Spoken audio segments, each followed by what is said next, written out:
26 సంవత్సరాల నమ్మకం, లక్షలాది సంతోషకరమైన వివాహాలు. తెలుగు మ్యాట్రిమోనీని డౌన్లోడ్ చేయండి. కాళేశ్వరం ప్రాజెక్టు విషయంలో కాంగ్రెస్ బీజేపీ నాటకాలు తేటతెల్లమయ్యాయన్నారు మాజీ మంత్రి జగదీష్ రెడ్డి. సుందిళ్ల, అన్నారం బరాజుల్లో ఎలాంటి లోపాలు లేవని, అన్ని పంప్ హౌజులు నడుస్తాయని సిడబ్ల్యూసీ ఇచ్చిన నివేదికతో తేలిపోయిందని గుర్తు చేశారు. మరోవైపు కృష్ణా రైతులకు రేవంత్ సర్కారు ద్రోహం చేస్తోందని ఆరోపించారు.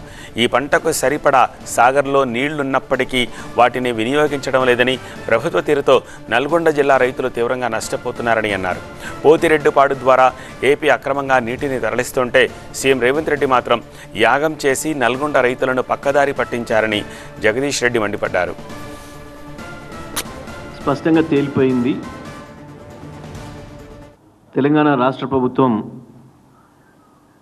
కాంగ్రెస్ పార్టీ, బీజేపీలు కలిసి ఆడిన నాటకం, కలిసి చేసిన ద్రోహం తెలంగాణ ప్రజల పట్ల తేటతెల్లమైంది. కాళేశ్వరం ప్రాజెక్టు పూర్తిగా ఇంటాక్ట్ ఉందని, సుందిల్లా, అన్నారం బరాజులు ఎక్కడ ఏ చిన్న లోపం లేకుండా ఉన్నాయని, అన్ని పంపు హౌజులు కూడా నడుస్తానికి సిద్ధంగానే ఉన్నాయనే విషయం ఇవాళ సెంట్రల్ వాటర్ కమిషన్ ఇచ్చిన రిపోర్ట్తో తేలిపోయింది.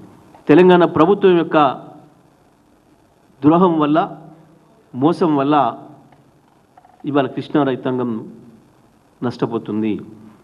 మా ఎడమ కాలువకు కావచ్చు, మా లో లెవెల్ కెనాల్కి కావచ్చు, ఎస్ఎల్బీసీ అని పేరు చెప్తున్న హై లెవెల్ కెనాల్ కావచ్చు, వీటన్నిటి కింద ఉన్న రైతాంగానికి ద్రోహం చేస్తూ ఉంది ఈ రాష్ట్ర ప్రభుత్వం, ప్రత్యేకించి నల్గొండ జిల్లాకు సంబంధించిన ఇద్దరు మంత్రులు కూడా.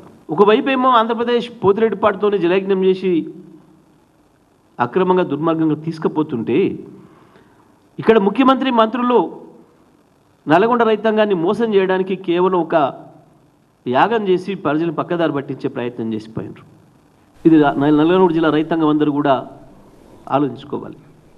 26 సంవత్సరాల నమ్మకం, లక్షలాది సంతోషకరమైన వివాహాలు. తెలుగు మ్యాట్రిమోనీని డౌన్లోడ్ చేయండి.